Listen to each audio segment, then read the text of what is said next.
Olá, profissionais de SMS! Muito obrigado por acompanhar o nosso canal. Eu sou a Jenny e faço parte do Grupo Share. Se você é novo ou nova no canal, se inscreva e marque aí o sininho para você ser avisado dos nossos próximos vídeos. Nós vamos continuar falando da série Esclarecendo Dúvidas na NR35. Então, bora lá! Mas antes da gente começar o vídeo de hoje, deixa aquele like para dar uma força para o nosso canal. Ou então faz assim. Se você está com dúvida se o canal realmente é bacana e traz conteúdo, espera até o final do vídeo, dá o like se você gostou e deixa o seu comentário aí abaixo. Combinado? Agora, bora pro assunto que tem bastante dúvida pra gente esclarecer. Bom, falando sobre a NR35, então, continuando as dúvidas. O ASO, né, para quem trabalha em altura, tem que constar alguma coisa diferente no ASO? Todos os colaboradores, a gente sabe que precisa ter o ASO, o Atestado de Saúde Ocupacional, para dizer, olha, ok, aquele colaborador está em perfeitas condições para executar aquela atividade.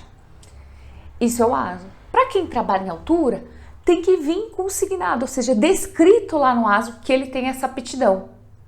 Por que, Janine? Porque ele pode ter um mal súbito, ter alguma coisa, né, ter alguma doença que, sei lá, diminui a pressão, baixa a pressão, e ele pode, né, vir a utilizar o sistema de prevenção contra quedas, né? Então, o sistema de proteção de quedas. Não é que seja errado utilizar, não, né? Claro, o sistema de proteção contra quedas tá lá justamente, a gente não quer que utilize, mas se necessário, utiliza para a proteção do colaborador, né? Para evitar que ele tenha consequências com a queda. Mas você tem que ter uma preventiva, então você tem que saber, às vezes a pessoa tem, por exemplo, a pessoa tem medo de trabalhar em altura, passa mal, então são alguns pré-requisitos. Então justamente que no exame admissional e no periódico, o médico faz uma série de perguntinhas, faz alguns exames, esse tipo de coisa, justamente para garantir que ele está ok para trabalhar em altura. Então não se esquece, o pessoal daí vai trabalhar em altura, tem que estar consignado no ASO. Planejamento da atividade. A gente falou no vídeo anterior que precisa planejar, organizar para executar atividade em altura. Não é diferente quando a gente fala assim, tem que hierarquizar as atividades, ou seja, tem que ver a questão do risco, hierarquização do risco. Por quê? Porque assim, se você pensar, toda atividade eu realmente preciso trabalhar em altura? Ou tem outras metodologias que eu posso utilizar e que eu não necessariamente precise colocar o colaborador, né, para trabalhar em altura e expor a esse risco. Pensa nisso. Quanto menos você expor o colaborador ao risco, menor vai ser a possibilidade de você ter um acidente. Então, dentro da NR35, ele traz esse fator, né? Tem esse fator referente à hierarquização do risco, que é evitar ao máximo trabalho em altura. Então, se tem outra forma de executar a atividade, executa de outra forma, sem colocar o colaborador no trabalho em altura. Medidas que eliminem o risco. Então, por exemplo, tem risco de queda? Opa, vou adotar formas para evitar. Então, põe sistema de barreira física, né? Guarda-corpo, né? Usa sistema de proteções coletivas, tá? E não deu para pôr essas proteções coletivas. Olha, tentei, fiz de tudo, mas infelizmente não tem. Aí sim, você usa medidas protetivas que minimizem a consequência de queda. Então, por exemplo, a questão do cinto, né? Então, o cinto tem lá o absorvedor de energia, tal, que vai, né? Quando o colaborador, se realmente acontecer alguma coisa dele cair, vai ficar pendurado, tudo. Mas você percebe, você evita a consequência. Claro que assim, se você já teve uma atividade em altura e foi exigido essa questão do absorvedor de energia do cinto de segurança, você percebe que o colaborador ele fica pendurado, né, tem uma pressão maior na região da virilha, porque o cinto, né, ele pega nessa região da virilha. Então, perceba que assim, vai ter uma leve pressão, né, vai ter uma pressão ali, pode ficar uma marquinha, né, que nem aquelas, né, deu uma batidinha assim, por quê? Porque você veio, né, teve aquela tensão, né, na hora que ele caiu, que ficou preso, né, no cinto, né, então teve o movimento e assim, ficou preso, né, pressiona um pouco a virilha e pode dar aquela roxidãozinha, né, que a gente fala, aquela roxidão, que é um hematoma, né, um desconforto, claro, né, não era para ter acontecido, mas dos males o menor, pelo menos ele ficou pendurado, você conseguiu fazer o resgate, né? E vai ter uma pequena lesão, mas é menor, então você minimiza a consequência do que se ele tivesse caído e, por exemplo, fraturado uma perna, um pé, ou mesmo perdido a vida, né? Então, nessa questão, a NR35 ela traz muito bem a questão da hierarquização do risco. Se você se lembra, a hierarquização do risco nós vimos na NR1, Disposições Gerais GRO-PGR. Lá também traz esse assunto. Então, sempre quando nós formos trabalhar com segurança do trabalho, lembrar de hierarquização do risco. Por quê? Primeira possibilidade, eliminar o risco. Não deu para eliminar? Aí você vem com as outras medidas. Até chegar no EPI, que é uma das últimas medidas que você vai adotar. Dentro da NR1, onde é que está dizendo isso também? Se você tiver curiosidade, depois dá uma olhadinha lá na NR1, no item 1.4, direitos e deveres. E aí tem assim, cabe ao empregador, no 1.41. E aí a linha G, fala assim, implementar medidas de prevenção ouvir dos trabalhadores de acordo com a seguinte ordem de prioridade. Quando ele fala ordem de prioridade, ele está querendo dizer hierarquização dos riscos, das medidas que você vai adotar para evitar a exposição daquele colaborador a determinado risco. Então, ó que bacana, você percebe que assim, a 35 conversa com, então as NRs elas se conversam, né? Justamente a modernização e a desburocratização das normas veio para isso, para que as NRs elas interajam, né? Tem uma sinergia, o que antes não acontecia, às vezes uma né, contradizia a outra e a gente ficava na dúvida, sigo essa ou sigo aquela. Então a modernização veio para isso. Se você quer saber um pouquinho mais sobre GRO-PGR, o Grupo Share tem um curso completo online sobre GRO-PGR. É muito bacana, bastante conteúdo. Eu explico direitinho para você, são várias videoaulas, tem modelos, tem certificado do curso, webinar, a gente vai conversar, tem grupo no Telegram, você conversa diretamente comigo. É muito legal. Então, vou deixar o link aí abaixo, se você tiver interesse, clica aí no link. Outra dúvida que muitos profissionais têm é no sistema de proteção coletivo contra quedas. Aí fala assim, é obrigatório? É obrigatório. Não tem para onde fugir. Você vai ter trabalho à altura? Tem que ter o sistema coletivo de proteção contra quedas. O que o sistema faz? A ideia do sistema, ele é destinado a eliminar o risco. Então, eliminar o risco contra queda. Por isso que você tem que ter todo um sistema e tudo, faz uma verificação. Se não dá para eliminar, minimiza.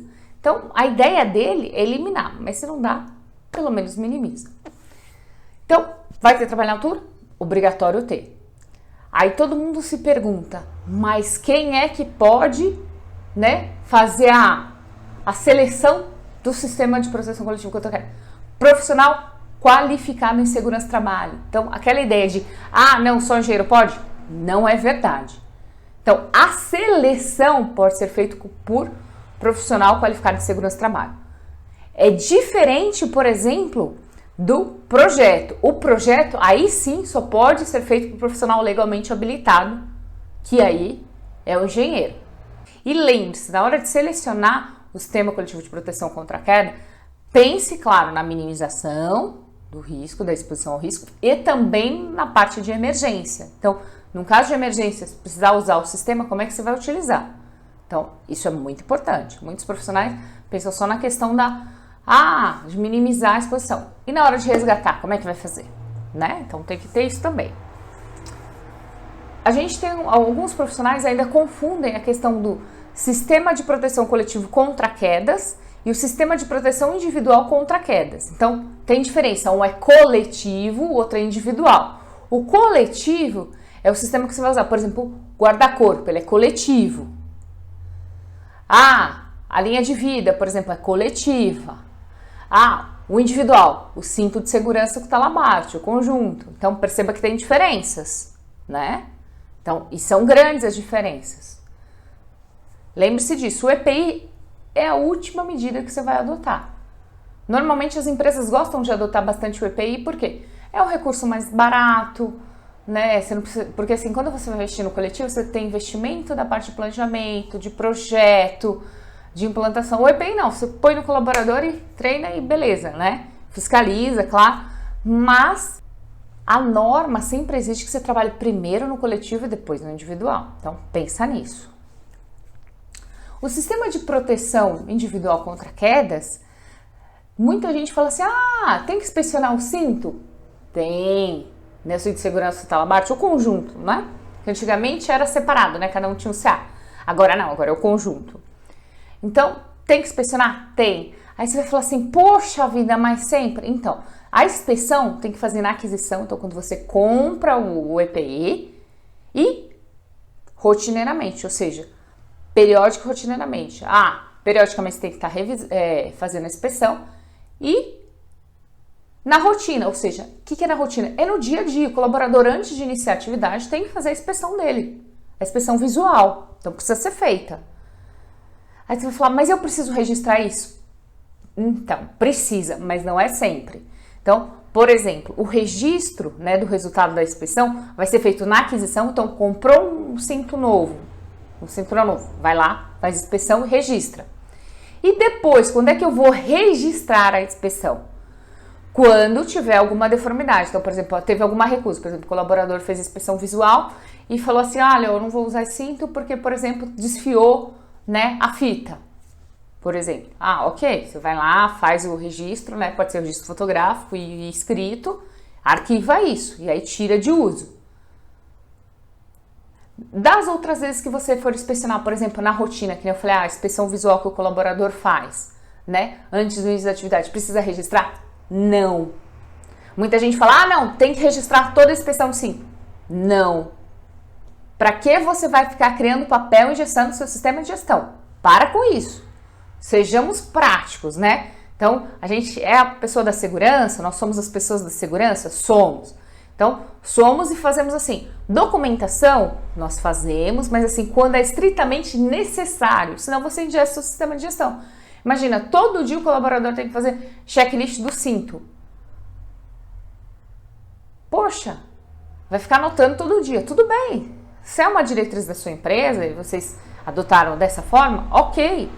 Mas se já está maduro o seu sistema de gestão, né? O colaborador ele pode fazer inspeção visual e não registrar? Pode. Dá orientação para ele, dá orientação no DDS, no treinamento de integração, de que o cinto precisa ser inspecionado antes do início de qualquer atividade. Inspecionou, viu que não tem nada? Beleza, vai usar. Opa, inspecionou, viu que está com problema? Registra direitinho e entrega o pessoal da segurança. O pessoal da segurança vai lá, faz o check também e ok. Então, quer dizer, perceba assim que muitas coisas a gente acaba criando um monstrinho, sendo que não existe. E aí isso acaba impactando o seu sistema de gestão. Você imagina, é um checklist aqui, é um documento ali, é uma outra coisa ali. Às vezes é muita coisa para o colaborador fazer e ele acaba se perdendo. E aí é onde acontece muitas falhas de monitoramento. E aí quando vem um auditor fazer auditoria, é justamente, né, auditor a gente fala que é né, ele tem o dedinho meio que podre, né, ele vai justamente onde você tem um gargalo. E aí é onde a possibilidade de maior erro e maior não conformidade. Então, fique ligado, só faça a documentação estritamente necessária. Não fique, né, entuchando documentação no povo, porque é ruim. Otimize o tempo, pense em produtividade. Segurança com produtividade. Bom, esse foi o nosso vídeo de hoje. Eu espero que você tenha gostado. Dúvidas e comentários, deixa aí abaixo. Se você gostou do vídeo, não vai esquecer de dar um like e deixar o seu comentário. Nós vamos ter alguns vídeos ainda. Um falando sobre fator de queda ainda, para explicar um pouquinho mais. E nós vamos falar como selecionar ainda o seu EPI na parte de trabalho em altura. Grupo Share, compartilhando conhecimento com você.